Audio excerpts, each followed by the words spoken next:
Et bonjour à tous, bienvenue sur la chaîne Digital Smart Invest.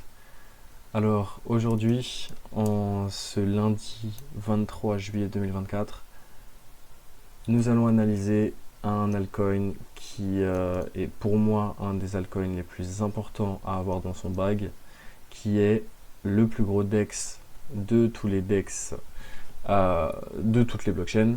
C'est bien évidemment Uniswap. Alors, Uniswap, je ne vais pas vous refaire qu'est-ce que c'est. Je pense que toute personne qui connaît les crypto-monnaies, du moins à minima, connaît Uniswap, fait partie des top altcoins à avoir dans son portefeuille. Si jamais vous connaissez un petit peu donc le libertarisme qui sort des crypto-monnaies, qui est voilà, on ne veut pas faire confiance ni aux banques, ni aux exchanges, ni quoi que ce soit de centralisé, vous comprenez bien que pour trader les crypto-monnaies, il faut passer par des DEX. Le plus gros DEX, le plus sécure, celui qui a le plus gros TVL, le plus gros volume, le plus d'utilisateurs, c'est bien évidemment Uniswap. Alors, pour recontextualiser pas ce qu'est Uniswap, mais bien le marché des crypto-monnaies, donc on avait le Bitcoin qui est venu chercher un petit peu de liquidité sous les plus bas qu'il avait fait, plus bas qui était donc la deuxième mèche de liquidation qu'il avait eu depuis cette grosse hausse de 2024. Depuis, on a rebondi chaud les ballons, on a cassé tous les highs qu'on avait laissés. On n'a toujours pas retracé pour l'instant. Donc moi, bon, je ferai un brief sur le Bitcoin très prochainement pour expliquer que voilà, j'attends quand même un retour à ces niveaux-là, mais peut-être pas avant d'avoir atteint donc un order block qui se trouve juste ici. Ce sera pour un prochain brief. En tout cas, ce qui est sûr, c'est que le Bitcoin, lui, a commencé à faire une très belle poussée.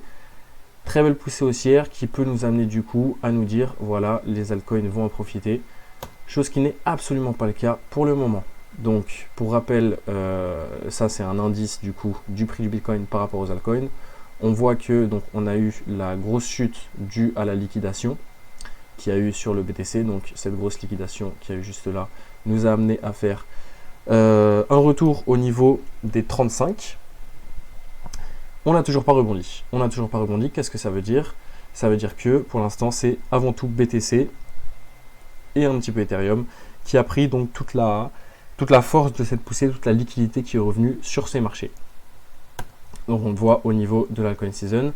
Pourtant, quand on regarde donc les sentiments de marché, on voit que on a rebondi donc il y a à peu près une semaine et demie quand on avait fait cette fameuse liquidation. Donc au niveau du début juillet, on était vraiment très très bas. Pour rappel de mémoire, on devait être à 30 ou 40 dans le FIR. Voilà qu'on a rebondi, qu'on commence à se rapprocher de l'extreme grade. Et pourtant, les altcoins ne performent pas du tout. Donc, il y a eu quelques petits rebonds sur certains altcoins, mais vraiment des clopinettes par rapport à ce que, par exemple, nous fait le BTC ou nous fait l'Ethereum. Donc, Uniswap, au niveau de son chart, qu'est-ce qu'on avait eu? On avait eu du coup une prise de liquidité yearly, donc on avait pris toute la liquidité de 2024, pardon, avec cette belle mèche qu'on avait eu juste là, mèche qu'on n'est jamais venu retravailler. On avait donc cette très belle poussée qui avait été due au fait que les détenteurs des tokens Uniswap, donc des tokens Uni, allaient récupérer des fees du protocole, et on va regarder après un petit peu sur Token Terminal quels sont ces fees, parce que je peux vous assurer qu'ils sont assez importants.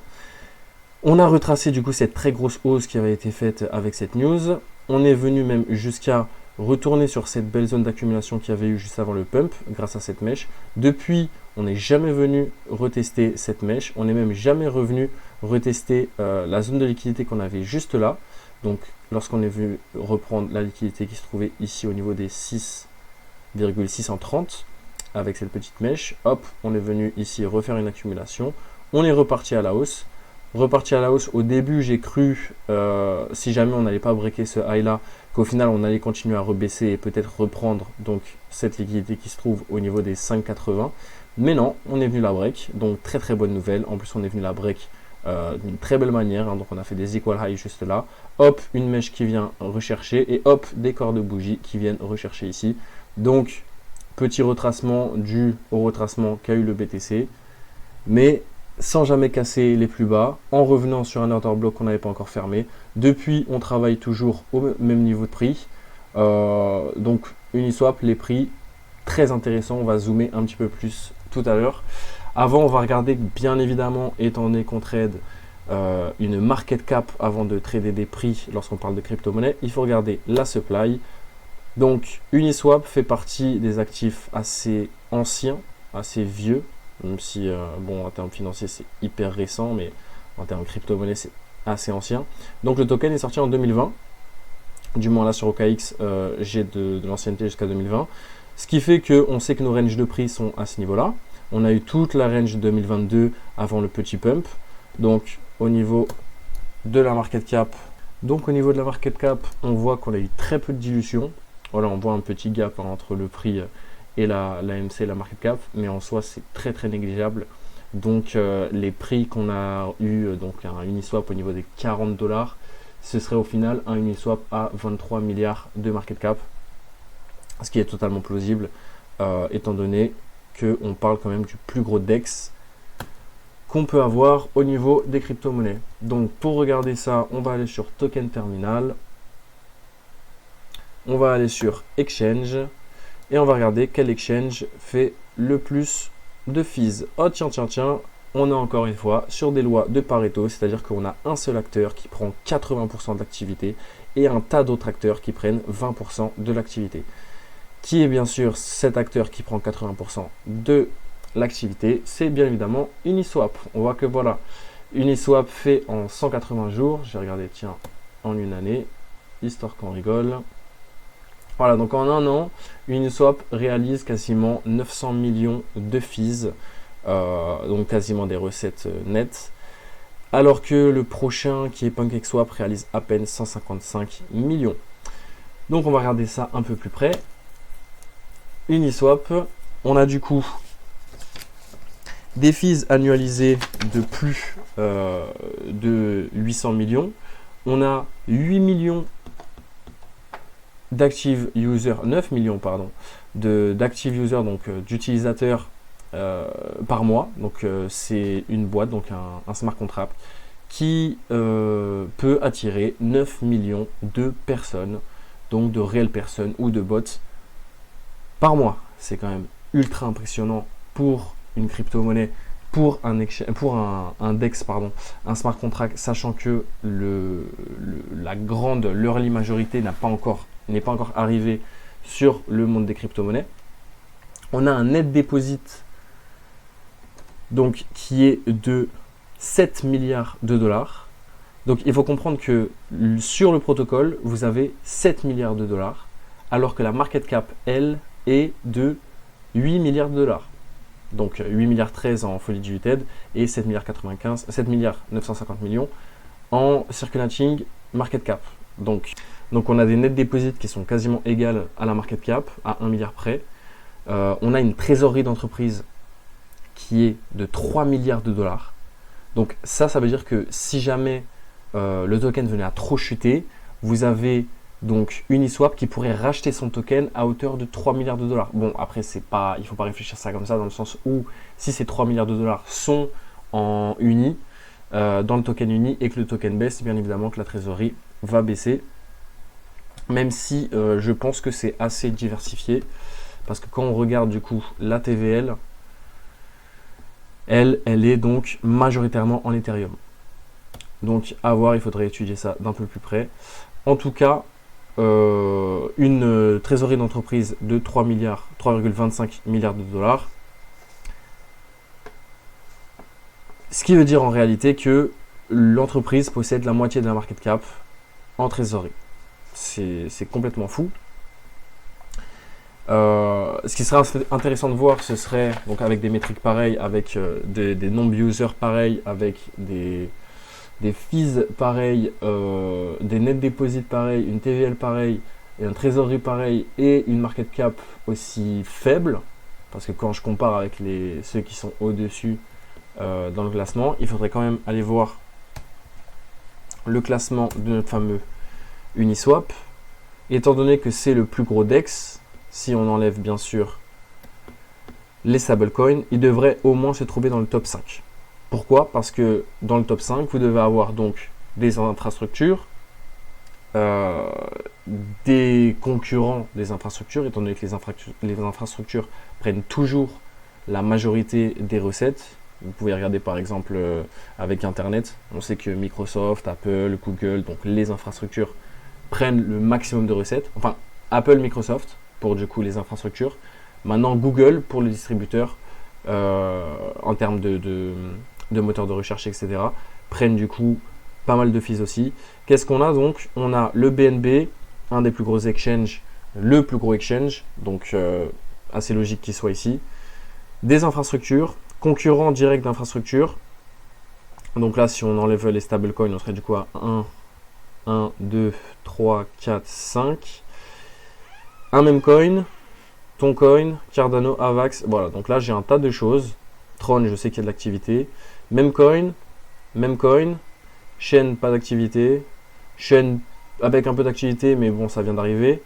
Chaîne sans activité, chaîne avec très peu d'activité, chaîne avec de l'activité, chaîne quasiment morte. Il y a très très peu d'activité sur Polkadot. Chainlink, très très bon projet, mais du coup 15e. Chaîne morte, pas d'activité.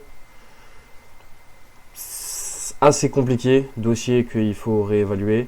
Je ne sais pas ce que c'est. Stablecoin, chaîne morte, layer 2, blockchain, un petit peu d'infrastructure, mais qui passe plutôt vers un layer 2. En tout cas, développeur extrêmement smart et équipe marketing très très forte. Et même coin. Et infrastructure. Ah, le voilà. Donc Uniswap, on est à la 24e place. Donc typiquement, Uniswap, si on avait une activité qui générait donc à peu près 2 à 3 fois plus que ce qu'elle est actuellement, s'il y avait plus de users qui venaient avec cette mentalité de voilà, je ne veux pas passer par un exchange, je veux passer par un DEX, parce que c'est comme ça qu'on m'a vendu la crypto-monnaie et c'est ça ma philosophie de la crypto-monnaie. Donc on pourrait voir un x3 au niveau de la market cap, ce qui ferait une market cap de 12 milliards. Ce qui fait que déjà on passe devant énormément de choses qui servent à rien et qui sont mortes et qui sont là, on ne sait pas ce que ça fait là. Donc on serait au niveau de la 11e place.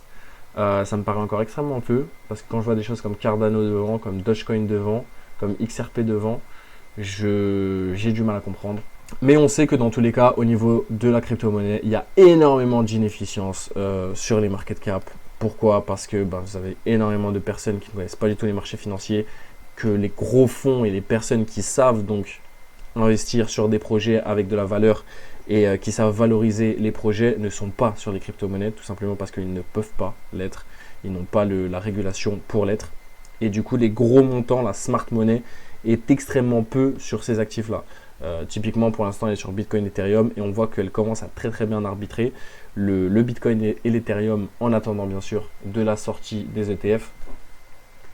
On voit quand même que le ratio, donc en tout cas d'allocation des portefeuilles, commence à se diriger vers les actifs typiquement sur du Bitcoin pour les actifs, pour les portefeuilles un petit peu safe.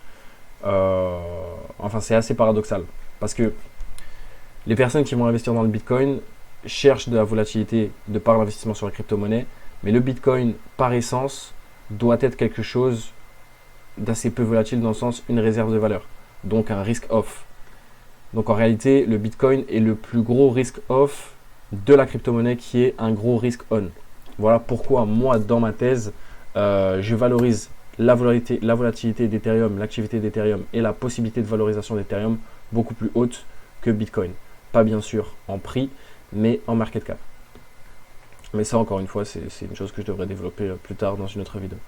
Donc pour revenir à Uniswap, on a du coup un projet qui génère énormément d'activités, qui génère énormément de fees, qui gère très très bien sa trésorerie, qui gère très très bien ses déposits, qui en plus de ça, étant un ancien projet, donc avec une dilution qui a été passée, on est vraiment sur la fin des vestings. On est quasiment à la fin, on a 97% de toute la supply qui a été relâchée. Donc on sait que là, ce qui reste à être relâché, c'est pour la team et pour la trésorerie de la communauté. Donc, supply extrêmement bien géré. Le projet génère de l'activité, génère des revenus. Très clairement sous-valorisé par rapport à d'autres projets qui peut-être eux sont survalorisés. Et ce qui nous fait qu'on a un Uniswap qui se trade actuellement aux $7, à peu près 80. Donc on a vu que si jamais on avait un x3 au niveau de l'activité, etc., dû à un nouveau bull run, on pourrait avoir un Uniswap qui ferait au moins x3 sur son prix. Donc on est à 7, ça nous ferait un Uniswap au niveau des 21, donc au niveau de là. Ce qui fait qu'on pourrait déjà break les equal high qu'on a juste là, qui pourrait être un possible retournement de marché, parce que le prochain niveau serait ici au niveau des 23, et juste au-dessus, j'aurai 28. On va regarder ce que nous donne Fibonacci. Voilà, donc on serait ici au niveau des 0,382, juste là, ce qui pourrait commencer un début de retournement, peut-être pour renforcer, pour retravailler les prix, fermer les gaps, etc. et repartir à la hausse. En tout cas, je l'ai noté juste là, mais la vraie zone de combat pour Uniswap, pour continuer à la hausse, ce serait ici au niveau des 31. On n'y est pas encore. Pour l'instant, on sait qu'on trade Uniswap extrêmement peu cher. La preuve, on a eu une seule annonce de la distribution des fees et on a complètement explosé le prix. Hein, on a fait donc en quelques jours, on a fait un plus 134% sur le prix. On est venu le trader du coup au niveau des 17. On a eu un écrasement du prix dû à Bitcoin qui a retracé, etc. Et les altcoins qui se sont fait complètement éclater dû à l'open interest qu'il y avait dessus. Et voilà qu'on a Uniswap qui retrade au niveau des 7, quasiment des 8, après avoir touché à peu près les 6. Donc là, j'ai un prix qui me paraît très bien travaillé, dans le sens où j'ai eu une accumulation, pump, hop, travail de l'accumulation en distribution, on vient refermer tout ça, on retourne sur la zone de prix, la zone de volume. Depuis, on retravaille, je vais enlever ça pour me voir, on retravaille le prix, on vient même liquider un petit peu d'acheteurs juste là avec cette mèche. On crée du coup une liquidité pool qu'on ne vient jamais chercher. Hop, réaccumulation du prix, on retourne à la hausse. On retourne à la hausse, on casse les highs, ce qui nous fait donc du coup dans l'order flow, on devient haussier. Pourquoi? Parce qu'on ne casse plus les lows et on commence à casser les highs. À partir de là, qu'est-ce que j'ai? Après ce gros pump qui nous a amené à casser le high, je retrace, je ferme mes gaps. Je reviens ici avec une très belle mèche qui est complètement ravalée. Donc je reviens fermer l'accumulation juste avant le pump. Depuis, qu'est-ce que je fais? Je continue la même pattern. Donc là, on a mèche de liquidation qui vient refermer. On vient liquider un petit peu, hop, récupérer, accumulation, pump. Mèche de liquidation qui vient refermer. On vient récupérer, accumulation, hop, pump. Donc, très clairement, si vous rentrez actuellement sur Uniswap, je pense que le niveau stop loss vraiment safe serait ici au niveau des 765. Ceci n'est pas un conseil en investissement. Mais sachez que si vous rentrez en spot, par contre, vous êtes sur des très très bonnes zones de prix. Sachant que pour moi, la zone de prix où je devrais vraiment m'inquiéter pour Uniswap, c'est si on venait à casser les 3,72. Maintenant, quand je vois une entreprise qui a quasiment 3 milliards 250 millions de dollars en trésorerie et qui a une market cap d'à peu près 8 milliards, je sais que l'entreprise a la trésorerie pour racheter son token et pour empêcher le prix de venir totalement chuter, totalement s'écraser. Maintenant, si jamais j'avais un break au niveau des 5,765, je pourrais commencer à m'inquiéter. Tout dépend ce que fait le prix. Si jamais il vient s'arrêter juste ici, donc fermer ce gap là, venir chercher de la liquidité que j'ai juste là et venir dans cet order block, je ne m'inquiéterais pas plus que ça. Je serais même très heureux de pouvoir rentrer dessus. Si on venait par contre commencer à break et venir à casser le niveau des 3,80, là je pourrais commencer à m'inquiéter. Voilà, bah écoutez, je pense qu'on a fait le tour au niveau d'Uniswap. Je vois pas l'utilité de regarder un petit peu les ordres en attente. Généralement, il n'y a pas grand chose. Hein. On sait que voilà, il y a un petit peu d'ordre en attente. Si on zoome, on va en 1 heure. Donc on sait qu'il y a un petit peu d'ordre en attente à ce niveau-là. Donc entre les 7,616 et les 7,550. Donc typiquement, très bonne zone pour rentrer si jamais on venait y retourner. Mais je vois pas l'intérêt dans le sens où le truc est pas mal haussier. J'ai toujours des petites mèches de liquidation qui viennent me fermer le moindre gap. Ici, j'ai peut-être un order block.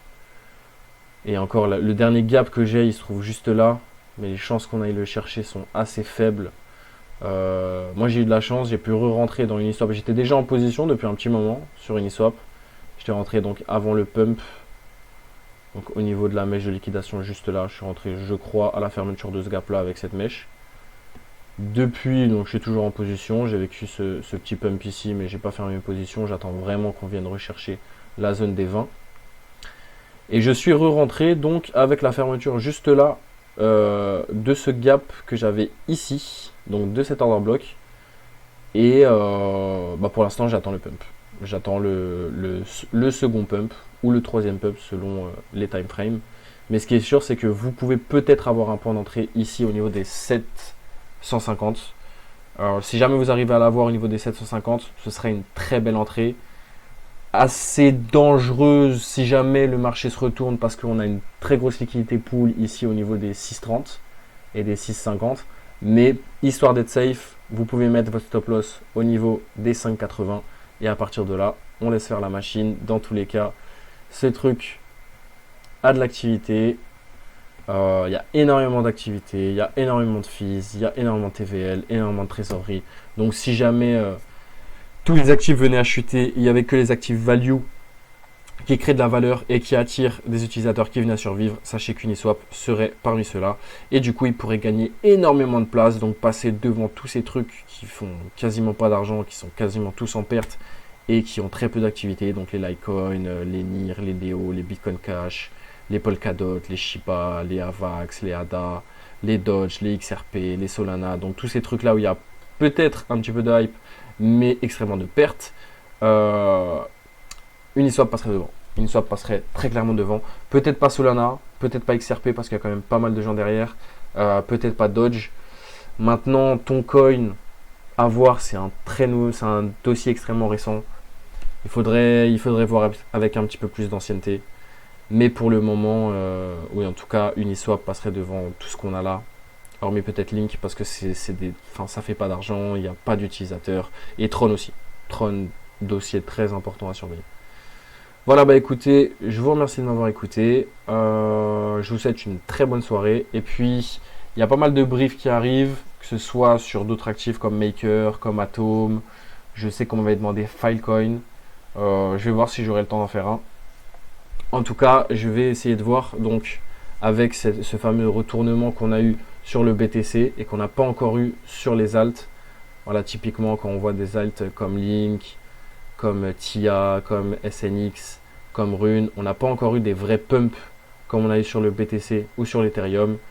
On les attend ces pumps. Et bien évidemment, ça peut être surveillé via l'Altcoin Season Index.